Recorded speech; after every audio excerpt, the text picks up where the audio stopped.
Sudah lewat pertengahan tahun, kita lihat lagi mengenai tema ini.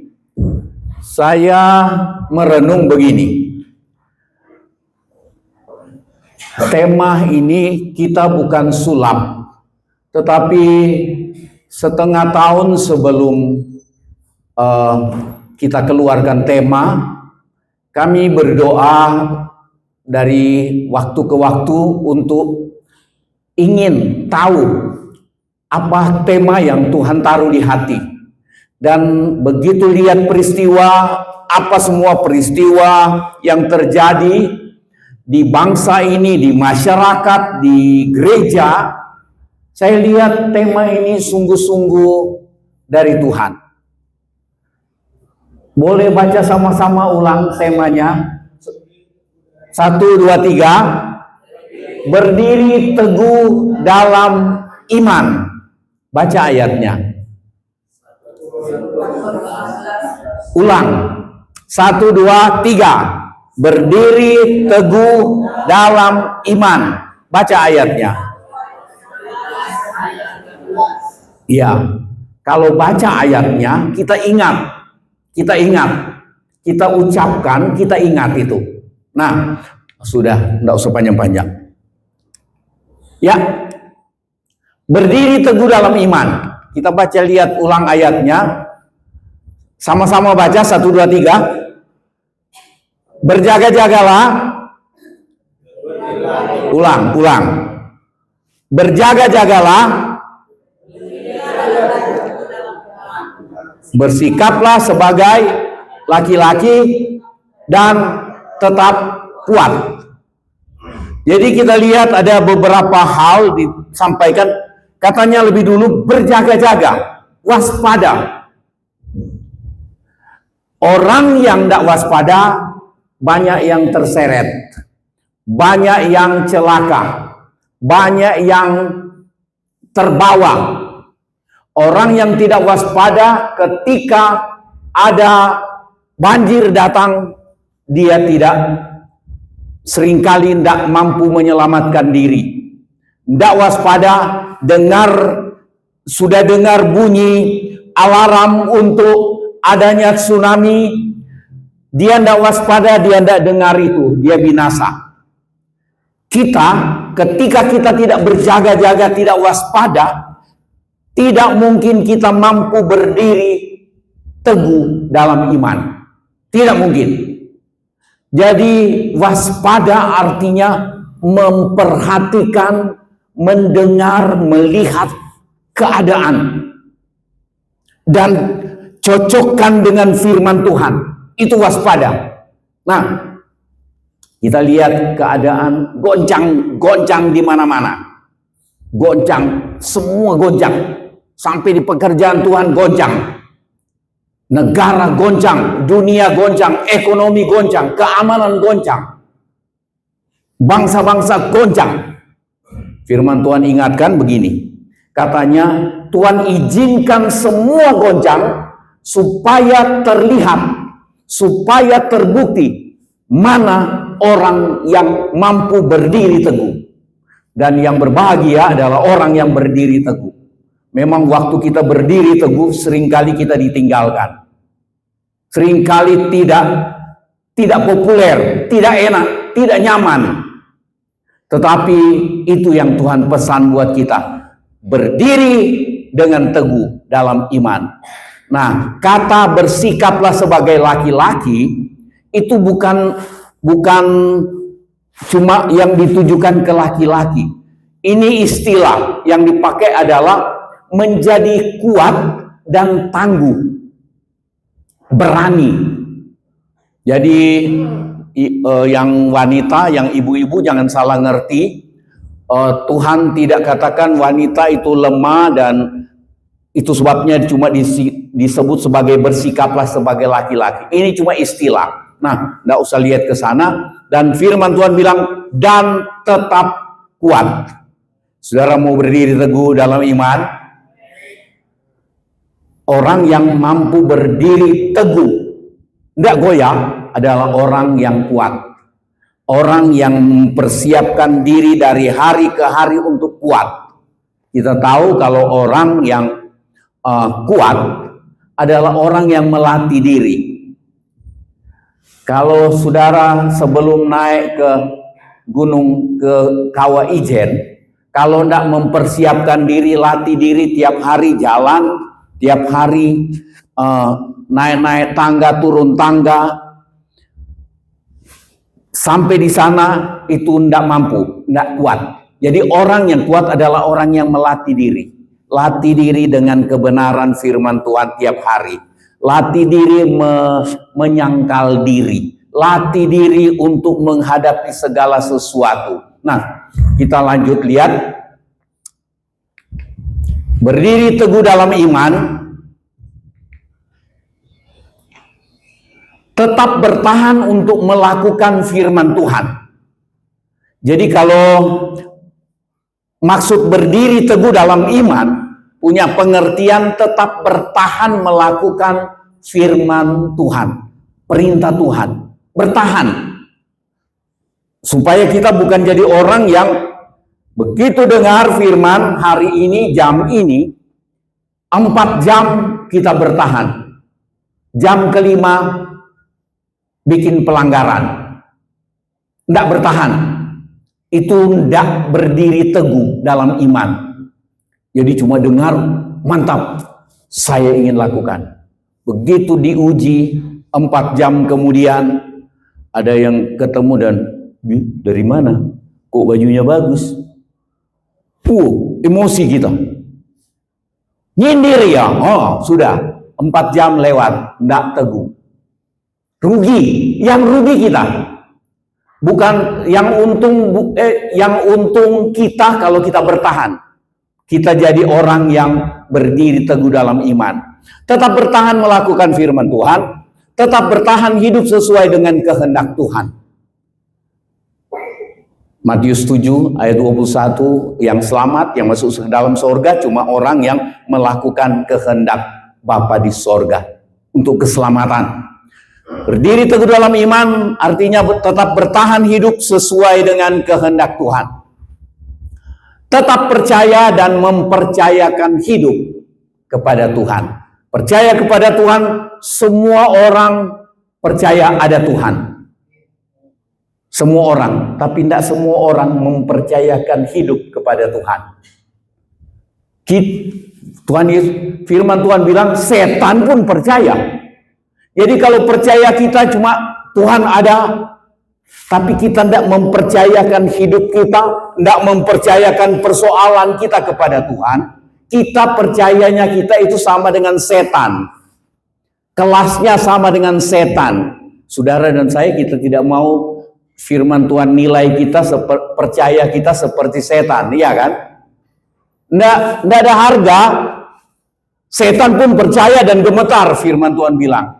Kita mau percaya Tuhan ada, Tuhan Maha Kuasa, dan kita mempercayakan diri kepada Tuhan. Amin. Nah, kita mudah berubah. Kenapa kita perlu berdiri teguh dalam iman? Karena kita mudah berubah. Kita gampang berubah. Dibisikin sedikit, berubah. Dengar sesuatu, mantap ini, berubah. Seringkali kita rela abaikan firman karena ngikuti yang baik, yang kita nilai baik. Tapi berkali-kali saya katakan, apa yang seringkali kita nilai baik, belum tentu baik di penilaian Tuhan. Kalau benar, pasti baik. Kalau benar, pasti baik di penilaian Tuhan. Jangan lama-lama di situ. Kita mudah berubah. Dari susah menjadi senang, seringkali kita berubah. Iya kan? Dulu susah. Setia. Oh Tuhan. Oh Tuhan. Setia sekali. Semua dia bikin. Bisa nyapu, apa semua. Begitu jadi senang, berubah. Hati-hati saudara ya, begitu saudara hidup susah dan kemudian Tuhan berkati jadi senang, jangan berubah. Jangan berubah, tiba-tiba sudah punya kelek, mulai pamer kelek. Apa itu kelek? Wah, sudah mulai bertingkah. Punya kemampuan sedikit, mulai senang. Dari senang jadi susah. Kadang-kadang berubah juga. Begitu jadi susah. Dia bilang, apa Tuhan itu? Tidak ada gunanya saya ibadah dan seterusnya. Berubah. Kenapa ada itu? Dari gagal menjadi berhasil, orang bisa berubah. Hati-hati ya, begitu saudara berhasil, saya ingatkan semua, baik yang berusaha sendiri maupun yang lagi kerja di mana-mana, jangan sampai kita kalah dengan godaan. Ketika kita rasa kita berhasil, dari gagal kita berhasil, berubah kita. Nggak teguh dalam iman. Dari berhasil jadi gagal. Kecewa. Waktu dari berhasil kita lihat gagal, Tuhan ingatkan kita untuk diberkatilah orang yang mengandalkan Tuhan. Jangan-jangan kita sudah tidak mengandalkan Tuhan. Itu sebabnya Tuhan izinkan gagal. Tapi bukan kegagalan itu, bukan maksud Tuhan untuk menghancurkan kita. Tetapi maksud Tuhan untuk bikin kita terbuka. Oh, saya sudah mengandalkan kekuatan sendiri. Berhasil jadi gagal, orang bisa salah. Tidak. Orang jadi tidak bertahan dalam iman. Tidak teguh dalam iman. Kita mudah berubah memang. Dari ketika kekurangan, kita juga berubah. Pernah saya bilang, ketika kekurangan, kadang-kadang ada juga, ini bongkar rahasia pendeta. Kadang-kadang, mungkin tidak semua, saya tidak mau jadi begitu. Begitu kekurangan, mulai telepon kemana-mana. Oi, GPD situ Bondo, saya mau bertamu di sana, mau khotbah untuk cari kolektor. Untung saudara tidak akan dengar dimanapun orang cerita, kecuali dia cerita bohong. Kalau saya pernah telepon orang untuk minta khotbah supaya dapat kolektor. Saya sudah syukuri persembahan dari saudara-saudara. Cukup buat beli mobil kami. Ketika kelimpahan, orang berubah. Orang berubah. Tadi yang saya bilang itu enggak loh. Ketika kelimpahan, orang berubah. Saudara bisa perhatikan semua. Saya sudah perhatikan. Orang begitu dia mulai kelimpahan, berubah. Yang repot, berubahnya dia enggak rasa. Tapi orang banyak lihat. Apalagi Tuhan. Nah, jangan banyak-banyak di situ. Ini cuma pendahuluan. Sekarang, mengapa kita harus berdiri teguh dalam Tuhan?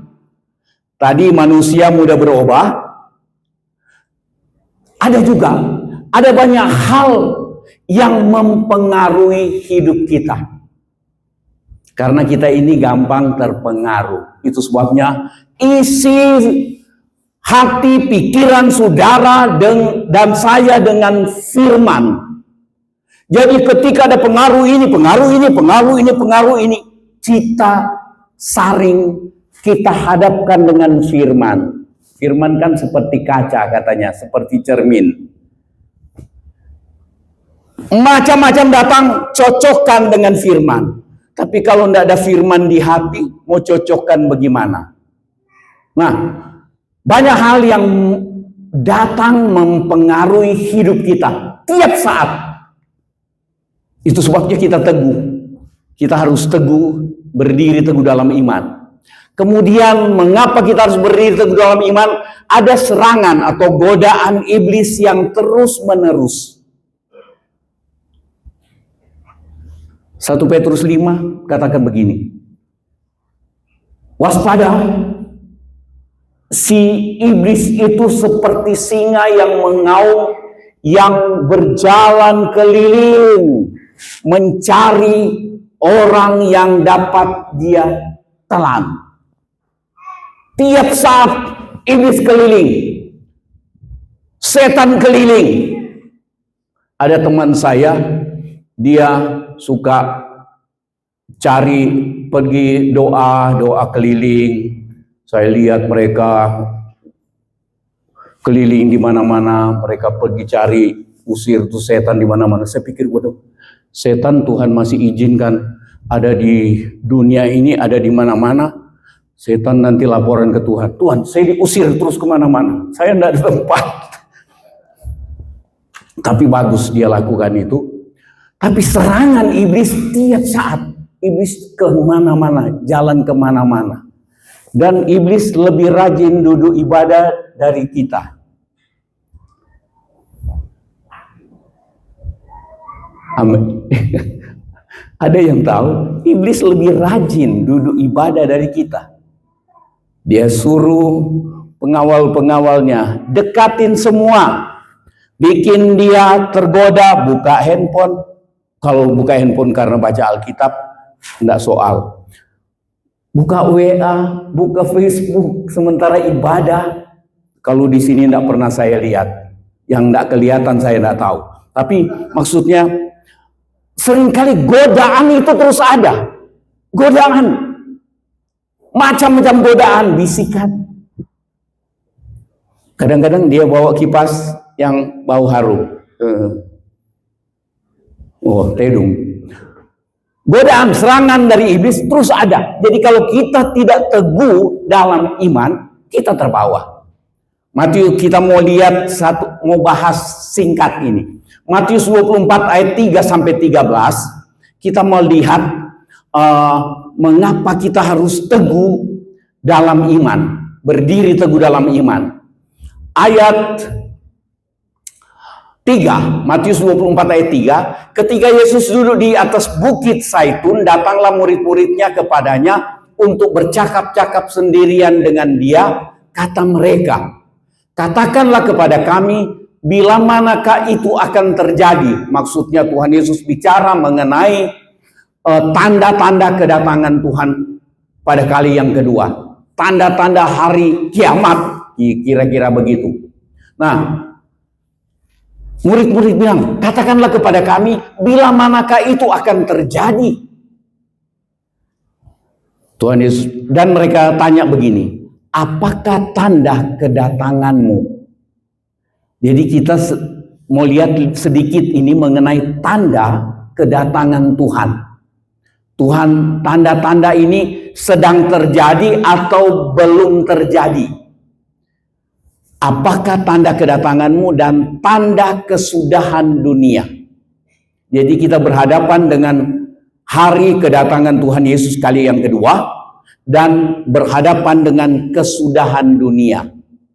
Kesudahan dunia itu kiamat, tapi kesudahan dunia bisa berarti kehancuran hidup saudara dan saya.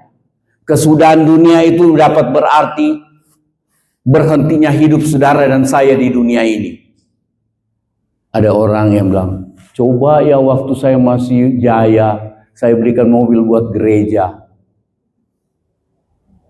Dulu jaya, ke gereja pun enggak. Malah jadi orang yang berbahaya, bukan berjaya. Nah, kita lihat apakah tanda kedatanganmu dan tanda kesudahan dunia. Nah, ini yang kita lihat. Keadaan yang sedang terjadi hari-hari ini membutuhkan orang Kristen yang mampu berdiri teguh dalam iman. Yang pertama, kita berhadapan dengan penyesatan. Penyesatan artinya satu pengaruh, satu ajaran yang membuat kita keluar dari kehendak Tuhan. Yang membuat kita langgar firman Tuhan, langgar kebenaran. Yang repot, penyesatan yang datang nanti ini, bukan nanti, sekarang sementara terjadi. Orang memakai nama Yesus. Kita mau lihat dulu. Ayat 4, Matius 24, jawab Yesus kepada mereka, waspadalah supaya jangan ada orang yang menyesatkan kamu. Orang yang waspada dan mampu berdiri teguh, mau dan mampu berdiri teguh dalam iman adalah orang yang mampu menghindar dari penyesatan. Gampang kita tergoda. Yang berbahaya kan begini, kita kira baik itu benar, kita terbawa. Cuma benar yang berkenan kepada Tuhan. Baik tidak selalu berkenan kepada Tuhan. Baik dan benar itu yang berkenan kepada Tuhan. Waspadalah supaya jangan ada orang yang menyesatkan kamu. Sebab banyak orang, perhatikan itu, banyak orang akan datang dengan memakai nama Yesus. Kita bersaudara.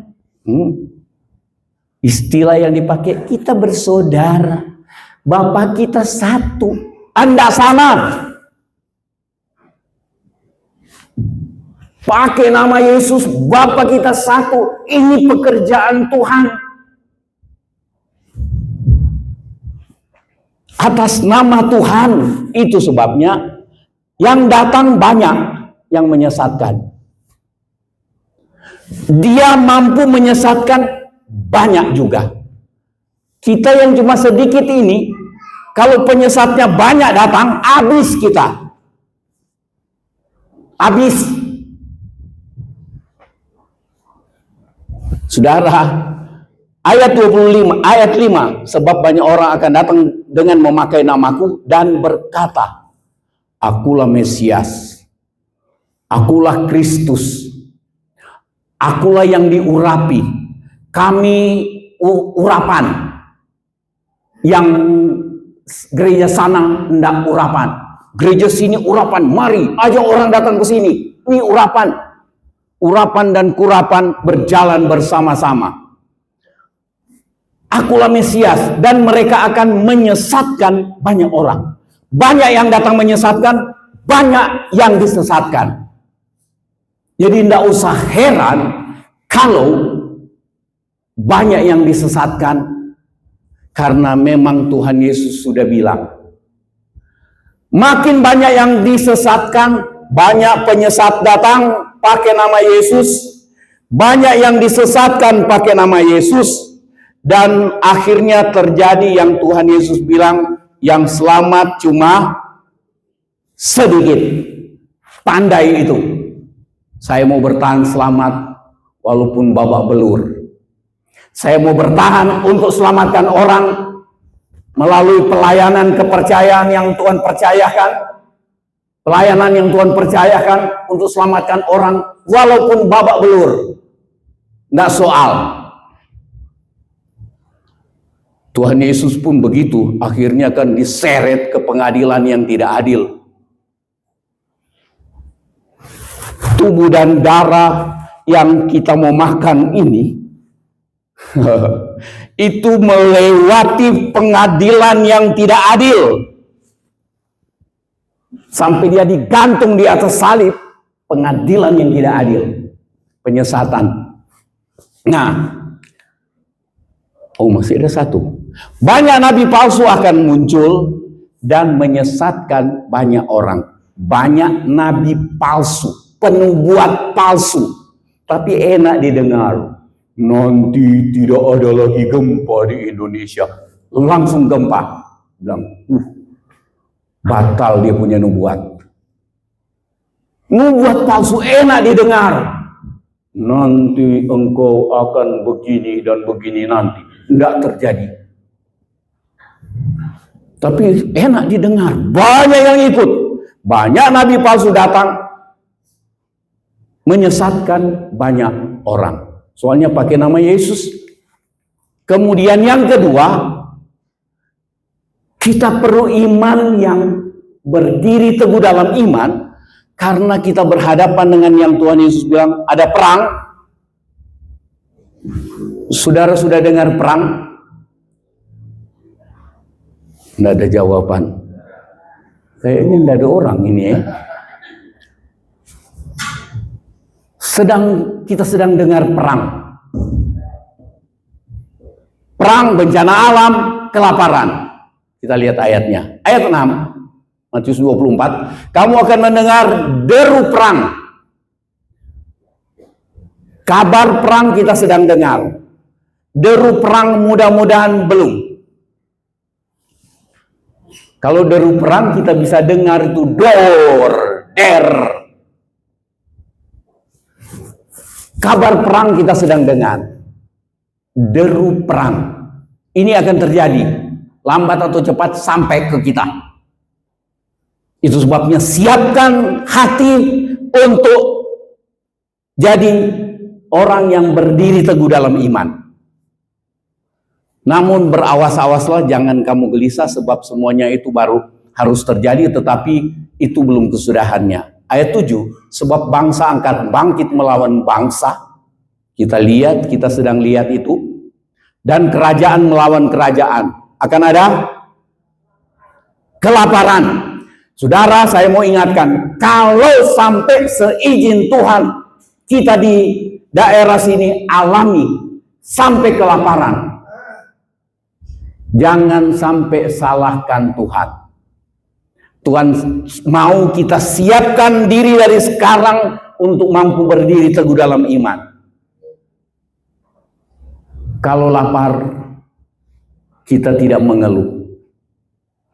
Kita ngeri memang lihat ketika orang-orang kelaparan seperti di Afrika dan sekarang ada di Palestina. Kita lihat ngeri juga. Dalam keadaan lapar, tapi kita syukur. Mau makan apapun tiap hari, makan. Tengah malam bukan waktunya makan, juga cari makan. Kenapa sudah belok ke sana? Nggak apa-apa kalau saudara belum makan, cari makan. Ngajak saya juga nggak apa-apa. Ada kelaparan, ada gempa bumi di berbagai tempat. Kita syukuri kita jarang kena gempa bumi di sini. Paling terasa sedikit-sedikit. Tapi kita lihat beberapa tempat di Indonesia dan di tempat lain. Mengerikan yang terjadi. Keadaan seperti ini, gempa bumi, perang, bencana alam, itu pasti mendatangkan kelaparan. Jadi Tuhan mau kita teguh dalam iman. Artinya begini, ketika kita berhadapan dengan keadaan perang, bencana alam, kelaparan, sampar, sakit penyakit yang menyebar di mana-mana, Tuhan mau kita teguh berdiri dalam iman. Berani percayai kemampuan Tuhan untuk memelihara walaupun seperti tidak punya apa-apa. Amin. Tetapi kalau kita tidak lihat pemeliharaan Tuhan, kita bilang, jadilah kehendak-Mu.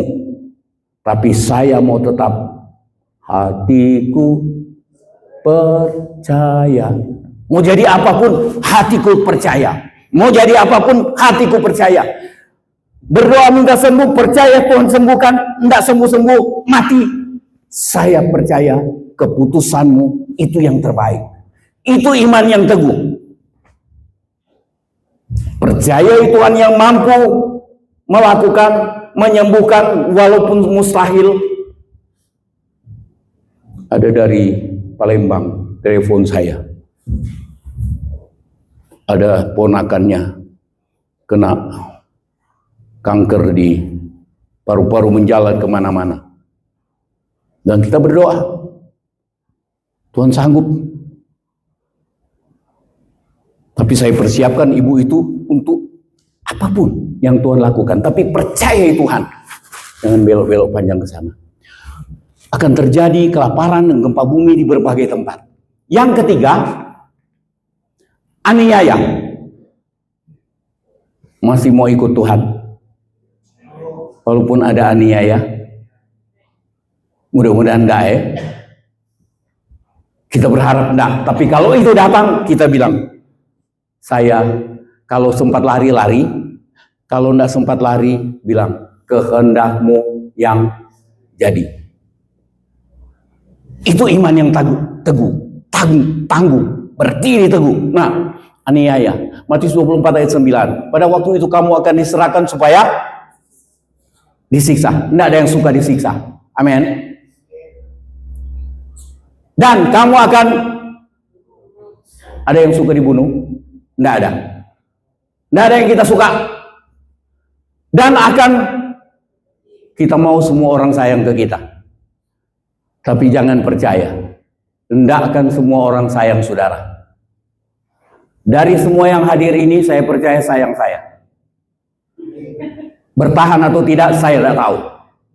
Tapi saudara, tidak semua orang akan suka. Tidak semua orang suka. Kita salah, tidak salah, orang bisa tidak suka. Jadi jangan, kok tidak suka, kok umumnya tidak enak ke saya, padahal saya sudah berbuat baik. Anda usah harap. Berharap saja kepada penilaian Tuhan yang tidak pernah keliru sedikit pun. Amin. Supaya tidak kecewa. Kalau kita kecewa kan langsung begini mulutnya. Tapi kalau tidak pernah kecewa, tak pernah kecewa mengiring Yesus. Jangan kecewa. Orang yang tidak kecewa adalah orang yang berdiri teguh dalam iman. Amin. Dibunuh, dibenci semua bangsa oleh karena nama Tuhan Yesus. Jangan sampai dibenci karena kita tukang gosip. Jangan sampai kita dibenci karena kita tukang maki orang. Jangan sampai kita dibenci karena cerek, pelit. Kalau kita dibenci oleh karena nama Yesus, kita karena kita rindu berbagi dengan orang lain tapi dicurigai, oh mau mengkristenkan orang pakai mie. Terserah, tapi tujuan kita untuk berbagi supaya orang lain bisa makan. Amin. Jadi kalau kita bagi-bagi itu, ada juga suara mau kristenkan ya. Saya bilang terserah, yang penting ini bapak-bapak yang menderita ini bisa makan. Nah, ada 1. 4. Ini yang tidak enak.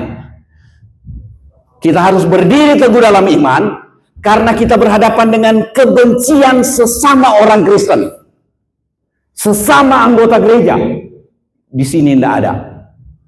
Matius 24 ayat 10. Dan banyak orang akan murtad.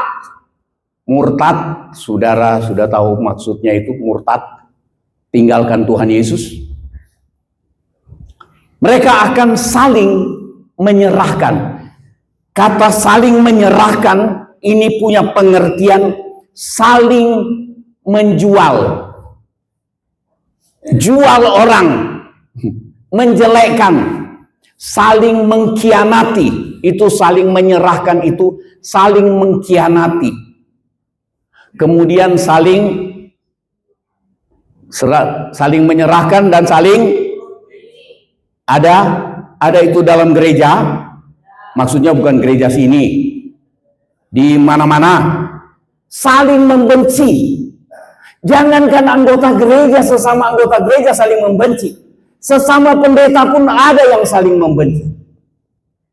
Saya jaga hati untuk tidak terkena racun kebencian itu, walaupun sering diperlakukan tidak adil. Jaga hati, tidak membenci. Kalau orang berkata dia mengasihi Allah tetapi membenci sesama, maka dia adalah pendusta. 1 Yohanes itu katakan, pendusta. Saudara, yang kita perjuangkan ini supaya kita semua selamat loh. Amin. Supaya tidak ada kita yang masuk ke neraka. Supaya tidak ada kita yang binasa dan hidup tidak berkenan kepada Tuhan. Yang berbahaya sudah hidup tidak berkenan kepada Tuhan, tapi kita pikir kita mantap. Karena sebentar-sebentar yang kita ucapkan firman. Sebentar-sebentar ada nyanyian, bukan memuji, menyembah, tetapi menyanyi. Jangan sampai kita datang duduk ibadah, kita cuma menyanyi, bukan memuji. Jangan sampai kita menyanyi, bukan menyembah, tetapi cuma menyanyi. Nggak ada gunanya itu di hadapan Tuhan. Nah, dan karena makin bertambahnya kedurhakaan, maka kasih kebanyakan orang akan menjadi dingin, tawar. Tuhan Yesus yang bilang, katanya kasih kebanyakan orang Kristen akan tawar, dingin, anyep. Dan itu terasa hari-hari ini. Kasih yang dingin, kasih kepada Tuhan dingin, kasih sesama dingin. Itu sebabnya biasanya kan ada persekutuan yang hangat, tetapi karena dingin. Tapi Tuhan tolong kita, walaupun sebulan sekali kita makan sama-sama, semoga itu menghangatkan hubungan kita karena kasih. Amin. Hangatkanlah, tolong teruskan Ibu Nevin. Yang keras. Hangatkanlah hati kami ya Tuhan dengan kasih-Mu yang tulus dan suci. Sudah.